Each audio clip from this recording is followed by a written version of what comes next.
A couple of days ago, an American professor reached out to me via my Etsy store asking if he could repurpose my simple timeline of human history for an upcoming book that he's writing on small business economics. Ironically, given that he was contacting me as a small business, he said there was zero budget available, of course, but he was asking if he could insert his own timeline definitions and period demarcations as text below the timeline in some way. I suggested that I would rather modify the timeline myself, after all, it is my graphic design, and that I would do that for the price of a single purchase of the timeline, i.e., £8. And obviously, the graphic design modifications would be essentially free. I asked what time demarcations he was thinking of including, and he sent me this list. Now, it's obvious from his suggestions that his focus is primarily the modern world, possibly with an emphasis on early modern as well. But it's interesting that he decided to go all the way back into prehistory and seemingly got it horribly wrong.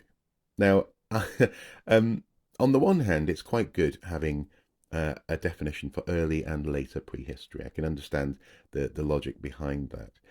But it's weird that he extends the Neolithic to 476 BC as the demarcation, seemingly, between prehistory and a sort of classical Greco-Romano world.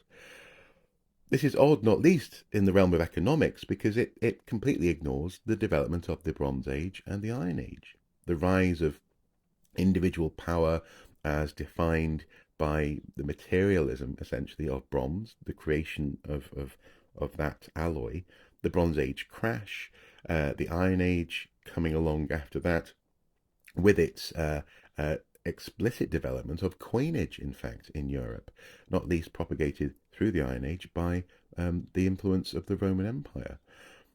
It's a missed trick, and I was confused by it.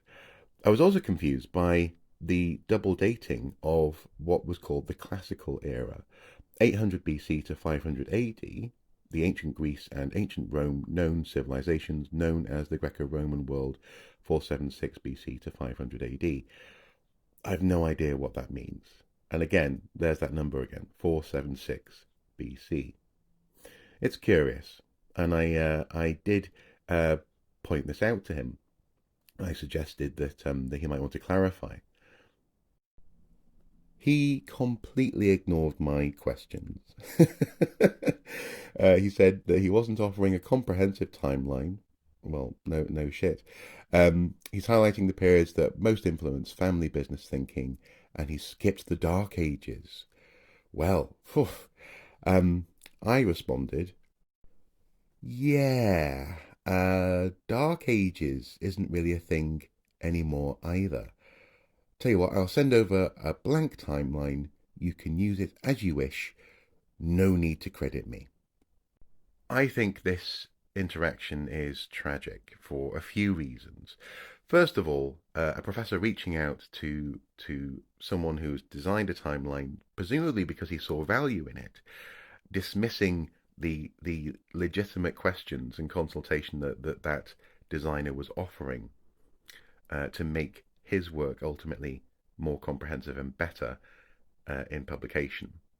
That's a problem, which I think hints at the second tragedy here, and that is the siloed nature of specialism in academia.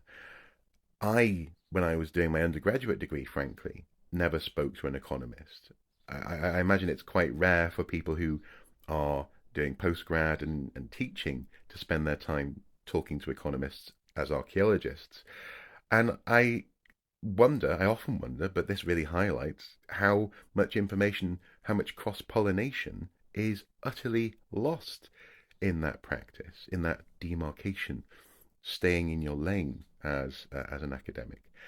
And I suppose finally, I can't help but wonder if there's a tragedy here of public communication. Why is this guy using not only baffling um, dates for example, the end of the Neolithic, uh, and double dipping on what the classical Roman, Greco-Roman world is, but also using outmoded, now outdated dating. Essentially, ideas that haven't been current for a couple of decades in some cases, um, and essentially a concept of the classical and prehistoric world that's like 50, 60 years old. Is this a problem with archaeology? Have we not communicated the latest thinking well enough? Uh, of course, I'm going to be thinking that. It's me. I'm the problem. um, but this I thought was just a terrible missed opportunity. Not least because, as I say, the Bronze Age and Iron Age suggest economic development. You don't have to talk about it in detail. You don't have to be comprehensive about it, but it is nonetheless an economic milestone that leads up all the way to AI. I can see that connection, but maybe that's because I'm an archaeologist and I don't talk enough to economists. Who knows? Anyway, it's tragic, I think. I did send a blank timeline over free of charge. He can do what he wants with it, and I really don't need to be credited. Please don't. Oh my goodness, guys, it gets worse.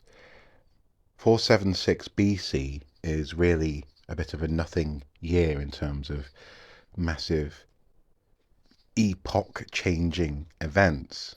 But 476 AD, by some, is reckoned to be linked with the fall of the Roman Empire, the Western Roman Empire. Now, it's kind of strange because in the timeline proposed by the economist who contacted me, 476 BC is when the classical Roman era begins, more or less, according to one of his definitions, anyway. But I strongly suspect he has messed this up and is confusing the fall of the empire, Western Empire, potentially, according to one potential date, with the end of prehistory. Wow. Okay.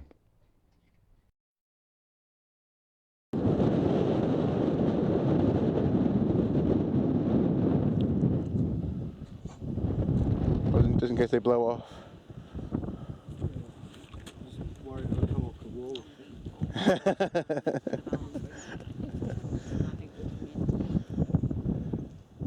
You're all right. Yes. Come on.